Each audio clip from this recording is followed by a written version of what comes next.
ये वो बंदा है जिसने मलेशियन खतून के साथ मोहब्बत का झांसा किया। पैसे चोरी करके आए, मेरी माँ का कैंसर के इलाज के पैसे। क्या दावे किए गए थे कि मैं उन दावों पे पूरा जो उतरूंगा। पाकिस्तान में शादी कर लिया इसने, बड़ी धूमधाम के एक और शादी कर ली यहाँ पे। जी, मैं ऐसे इंसान नहीं चाहिए दोबारा ज़िंदगी में जो इस तरह धोखा करके गया। और मेरी माँ के जो इलाज की कैंसर, मेरे लिए मेरी माँ ही सब कुछ है।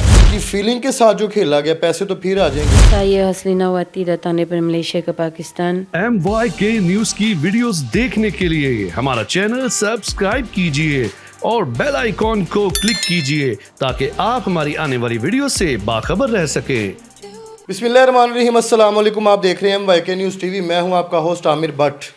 नाज़रीन, अभी अमरीकी खातून के चर्चे कराची से हटे नहीं थे। सोशल मीडिया पे वो बहुत ज़्यादा वायरल हो गई थी। एक लड़का नौजवान, उसने मोहब्बत का जो उसको झांसा दिया है। ये वो बंदा है जिसने मलेशियन खातून के साथ मोहब्बत का झांसा किया, उसके साथ प्यार मोहब्बत शादी का किया, वादे किए, दावे किए, मर जाऊंगा, लूट जाऊंगा, सिर्फ तो तुम्हारे साथ ही रहूंगा और सिर्फ खुदा का वास्ता है मुझे मलेशिया बुला लो, मैं वहाँ पे सब कुछ करूँगा। मलेशियन खतून हमारे साथ मौजूद हैं, इनसे जानते हैं कि ये पाकिस्तानी नौजवान किस तरीके से इनके साथ अटैच हुआ। उर्दू में बात कर लेंगी, इंग्लिश में? मैं मलाई बात कर सकती हूँ, इंग्लिश, उर्दू। मैं चाहती हूँ आज मैं उर्दू बात करें कि पूरा पाकिस्तान सुने। ठीक है। अच्छा, ये शख्स कौन है? ये शख्स अली हमजा है, मेरा शोहर है। अच्छा, शोहर है जी। ये कहाँ से है, कैसे ये मोहब्बत शादी में बदली, क्या सारा ये वाक़या? हम दोनों मिले थे फेसबुक के थ्रू से। ठीक है। ठीक है, फिर शादी हुआ हमारा। ठीक है। पाकिस्तान में हुआ शादी? मलेशिया पे हुआ, 6 जून 2023 पे हुआ। क्या दावे किए गए थे कि मैं उन दावों पे पूरा जो उतरूंगा? इसने बड़े वादे किए हैं कि ज़िंदगी के साथ देगा, हर चीज़ करेंगे, मलेशिया आके सही तरीके से चलेंगे, सब कुछ जो होना चाहिए ना शादी ट्रस्ट में, जो भी है कपल में। तो उसने अपने वादों में डाल दिया मुझे। फिर बहुत सारे पैसे भी मैंने भेजा इनको शादी से। आपको फैमिली बैकग्राउंड इसने बताया था मैं क्या हूँ? पहले तो कहते हैं बहुत सही फैमिली ख़ानदान की है, ये वो ना, पैसे भी दिखाए मुझे कि यही पैसे मैं आके बिज़नेस करूँगी। फिर अचानक से जब मैंने उनको बुलाना है, वो कहते कि मैं लूट गया है, मेरे बाप के जो भैंस ये सारे चोरी हो गया, कुछ चीज़ ख़त्म हो गया। तो मैं इनको पैसे भेजता रहूँ ताकि उनके जो फाइनेंसिंग जो भी है स्टेबल हो जाए वहाँ पे। फिर जब शादी में आ गए थे, वीज़ा मैंने सेंड किया था। अच्छा, चीज़ें आपने भेजी हैं उसको, मलेशिया आपने बुलाया है कि खुद आया अपने पैसों से? नहीं आया। करतूत थोड़ी सी बताएं ना। वो तो पहले कहते हैं अपने पैसों से आएंगे ना, फिर मैं कहती हूँ ना आपको, कहते हैं ना बर्बाद हो गए जो भी बिजनेस में इनके बाप के जो भी है। ठीक है।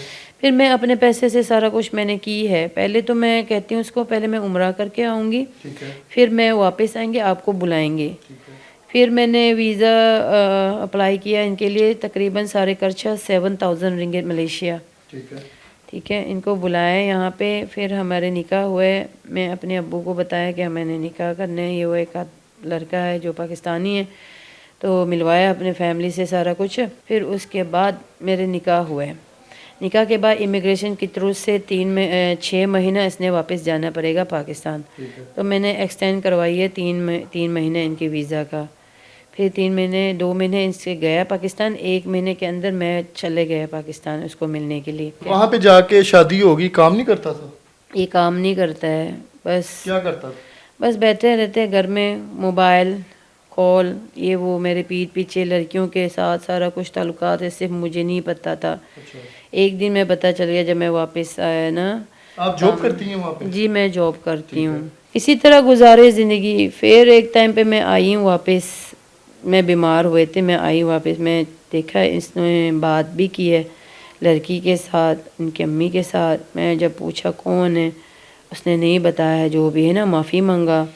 इनकी फैमिली को भी मैंने पूछा, क्यों अम्मी जी, मैंने आप लोगों को पैसे भी भेजा, आप लोगों को सपोर्ट किया मैंने, फिर भी मेरे साथ इतना क्यों आप लोग बुराई करने, क्यों आप लोग मेरे पीठ पीछे कॉल क्यों किया, मेरे साथ मेरे सामने क्यों फ़ोन नहीं किया। मैंने जो कुछ अमाउंट रखा हुआ घर पे, जो मेरी माँ का जो इलाज का कैंसर के लिए ना, वो 15 दिसंबर 2024 में सुबह 4:30 बजे मैं निकल गई काम पे से। इन बात में इसको ट्राई करने की कोशिश की, कॉल किया, इसने जवाब नहीं दिया। फिर तकरीबन 10:30 11 बजे मलेशिया टाइम पे उस वक्त मैंने देखा तो ये मोबाइल तो ऑफ़ हो गया। तो मैं 12 बजे आई घर, देखा ये घर में नहीं है, सारा जूते 4-5 जूते, कपड़े, पैसे, मेरी 20,000 रिंगिट मलेशिया और आईफोन 15 प्रो मैक्स लेके निकल गया ये। पैसे भी ले गया, मोबाइल भी ले गया, जूते भी ले गया। जूते इसके जो अपने थे पाकिस्तान से लेके आया था ब्रांडेड, वो सारा कुछ, कपड़ा ब्रांडेड, जूते ब्रांडेड, सारा कुछ जो मैंने ख़रीदा वो सारा कुछ लेके आ गए पाकिस्तान। जो मेरे पैसे जूते भी नहीं छोड़े। जी, मेरे पैसे चोरी किया तो जूते चोरेगा, आप बताएं। फिर जब मैंने कॉल करने की कोशिश की, इन लोगों ने मुझे धमकी दी है, इसने मुझे धमकी दिया, वीडियो कॉल में पिस्तौल दिखाया और कुछ व्हाट्सएप के जो मैसेज है, इसने कहा कि कभी नहीं आना पाकिस्तान, 10 दफ़ा सोचना पड़ेगा मुझे, यानी कि जान में ख़तरे में डाल दिया इन लोगों ने ना। फिर बीच में तलाक की बात भी कहा।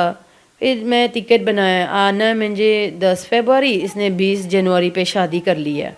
इधर पाकिस्तान में शादी कर लिया इसने, बड़ी धूमधाम के एक और शादी कर ली यहाँ पे। जी, इससे मतलब कि आपके जो पैसे वहाँ से लाया है, एक इधर पाकिस्तान शादी कर लिया आगे। आप देखें इतने बड़ी ज्यादती की है इस बंदे ने मेरे साथ, ठीक है।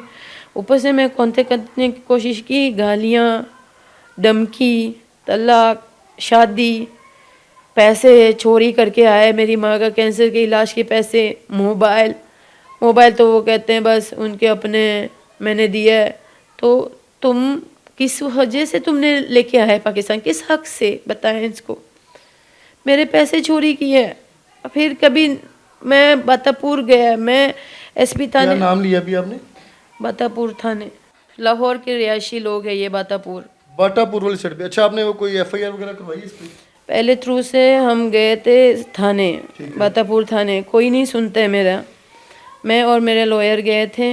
मेरा लॉयर मिस्टर जाफर बहुत अच्छा इंसान है, फरिश्ते जैसे, इसने एक पैसे तक नहीं लिया मेरे से। अच्छा, लीगल एडवाइजर आपने यहाँ पे किया हुआ है? जी, इसने बहुत साथ दिया मेरे, यहाँ तक मैं आ गई हूँ, ठीक है। और हम गए थे सीसीपीओ ऑफिस में, एफआईआर भी किया। फिर कोई नहीं, मुझे एसपी साहब ने बुलाया। जब सीसीपीओ ऑफिस पे हम गए, हम एसपी थाने ने बुलाया हमको आमने सामने, तभी वो अली हमज़ा आए वहाँ पे। आया अली हमज़ा नाम है इसका? जी, आया, आमने सामने पेश किया गया ना। वहाँ पे उसने मानी कि उसके पास मोबाइल है, उसने ये बोला कि मैंने तोहफे में दिया है, हमने वो बात नहीं किया। मैंने अच्छा, अभी आपकी डिमांड क्या? आप पाकिस्तान यहाँ पे आई हैं, किस मकसद के लिए आई? यहाँ से जो उसने चोरी की हैं चीज़ें, पैसे लेने आई हैं, या फिर उसको वापस जो है ना गर्दन से दबोच के लेके जाना है कि तू मेरा शोहर है? आपकी डिमांड क्या? अभी आप क्या चाह रही हैं? मैं ऐसे इंसान नहीं चाहिए दोबारा ज़िंदगी में जो इस तरह धोखा करके गया। और मेरी माँ के जो इलाज की कैंसर, मेरे लिए मेरी माँ ही सब कुछ है, ये नहीं है मेरे लिए कुछ भी। इसको कहें कि यहाँ के कानून के इंसाफ मुझे चाहिए कि ये बंदे को पकड़ा जाए, मेरे पैसे वापस मुझे मिल जाए, मेरा मोबाइल मुझे मिल जाए और मैं आराम से जाए। आपके पास सबूत हैं, चीज़ें मौजूद हैं, ट्रांजैक्शनें की हैं, जो पैसों का लेन देन है? जो पहले बेचते रहता है वो तो है ट्रांजैक्शन, जो मैंने कैश रखा हुआ घर में वो लेके आ गए हैं वो।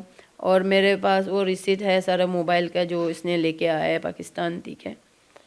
तो मैं यहाँ तक केस लेके आने के सीएम मरियम नवाज तक जाएं, मेरे केस वो भी सुने कि एक औरत के साथ ज़्यादती हुए, बाहर मुल्क से आए, यहाँ आपके साथ मांगने आए कि मुझे इंसाफ मिले, ये बंदा पकड़ा जाए, इनको बोलो कि मेरे पैसे वापस करें। नाज़रीन, बिल्कुल ऐसे ही यहाँ पे आईजी पंजाब साहब से हम कहेंगे कि बाटापुर का जो एरिया है, थाना मुतलका वो है, वहाँ पे ये जो बता रहे हैं कि वहाँ का रिहायशी है। अगर ये सारी चीज़ें, जाहिर सी बात है, इल्ज़ाम तो नहीं है, साबित भी कर रही हैं, सबूत भी इनके पास मौजूद है, तो ये चीज़ें जो है मुतलका थाने को चाहिए इसको जो है ना पकड़ के लाएं, इसको बिठाएं ला के कि ये हरकत की क्या है पहले तूने। इनकी फीलिंग के साथ जो खेला गया, पैसे तो फिर आ जाएंगे, लेकिन एक फीलिंग के साथ खेल के उसको जो शादी का झांसा दे के वहाँ पे यशी करके यहाँ पे आके पाकिस्तान में फिर शादी कर ली है। ये सारा मामला चल गया रहा है, सारी चीज़ें वो आपके सामने बता रही हैं। मलेशियन ज़बान में आप ज़रा थोड़ा सा बता दीजिएगा। Saya Haslinawati datang dari Malaysia ke Pakistan, ingin mendapatkan insaf untuk diri saya dekat sini supaya suami saya ni dikena tangkap sebab dia mencuri duit saya sebanyak RM20,000 duit tu untuk treatment mak saya kanser dan dia bawa curi saya punya handphone iPhone Apple 15 Pro Max. Saya datang ke sini untuk mendapatkan keadilan untuk diri saya. Semoga dia dimasukkan ke penjara dan duit tu saya dapat balik semula. Saya minta pihak berkuasa dapat menselesaikan semua hal ini dengan segera. नाज़रीन, आपने भी comment section में अपनी कीमती राय से हमें ज़रूर आगाह करना है। प्रोग्राम का फीडबैक लाजमी दीजिएगा और इनके जो लीगल एडवाइज़र हैं उनसे भी हम बात करते हैं कि ये सारा मामला है क्या और इस केस को किस तरीके से ये हैंडल कर रहे हैं। जी नाज़रीन, बिल्कुल हमारे साथ अभी मौजूद हैं लीगल एडवाइज़र। अभी आपने वो जो मलेशियन खातून है उनकी गुफ्तगू सुनी है। इन्होंने क्या यकीन दहानी उनको करवाई है कि इस बंदे पे क्या दफ़ात लगती हैं, क्या अभी तक ये अरेस्ट क्यों नहीं हुआ, इनसे जानते हैं। अस्सलाम वालेकुम वालेकुम सर, क्या नाम है आपका? Professor Chaudhary Mohammad Jafar advocate. Sir, ये आपके पास पहला केस है या इससे पहले भी ऐसे केस आते होते हैं? ये मलेशियन लेडी का मेरे पास ये फ़र्स्ट केस है। ठीक है, तो ये मेरे पास मलेशिया से आई हैं हसलीन अवाती। ठीक है, तो इनको प्रॉपर चैनल जो हमारे पाकिस्तान में CCPO साहब के पास फॉरेनर के लिए सेल बना हुआ है, ये वहाँ इनका अलग से एक सेल होता है? एप्लीकेशन दी है। फिर एसपी जो कैंट हैं ऑपरेशन के अवैध साहब, ठीक है, उन्होंने हेयरिंग की है दोनों पार्टीज़ की और कहा कि इनके अगेंस्ट कार्रवाई करेंगे। शायद सिक्योरिटी इश्यूज़ की वजह से जो मैचेस हो रहे हैं इनमें वो बिज़ी हैं, ताहाल कोई रिस्पांस नहीं मिला। और फिर हमने अक्यूज़ड के ख़िलाफ़ जो अली हमज़ा है 22 से 22B यानी जस्टिस ऑफ पीस के पास रिट पटिशन दायर कर दी है और इंशाल्लाह जल्द उनकी FIR होगी और इनके 20,000 रिंगिट और आईफोन इनको लेके दिया जाएगा। ये पाकिस्तान में इंसाफ के लिए आई हैं और यहाँ के जो इदारे हैं, पुलिस है और जुडिशरी सिस्टम है, इंशाल्लाह इनको इंसाफ फराहम करेगा। अच्छा सर, आप बाटापुर थाने खुद गए हैं, इनको लेके गए हैं, एप्लीकेशन दी है, दरख्वास्त वगैरह दी है अभी कि नहीं?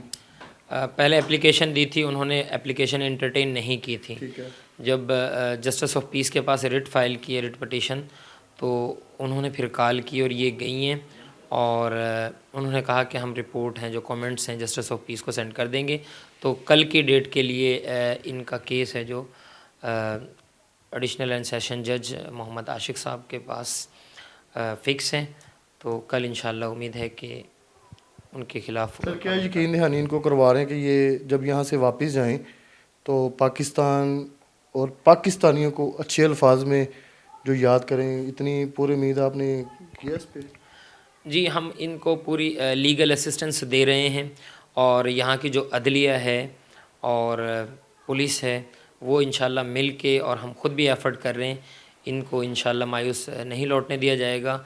ये खुश होकर जाएंगी और इनको यहाँ हर तरह से इंशाल्लाह इंसाफ लेके दिया जाएगा। जी बिल्कुल नाज़रीन, आपने जो है ना कमेंट सेक्शन में अपनी कीमती राय से हमें ज़रूर आगाह करना है। अपने प्रोग्राम का फीडबैक लाजमी देना है। इसी के साथ अपने होस्ट आमिर भट्ट को इजाज़त दें। अल्लाह हाफिज़।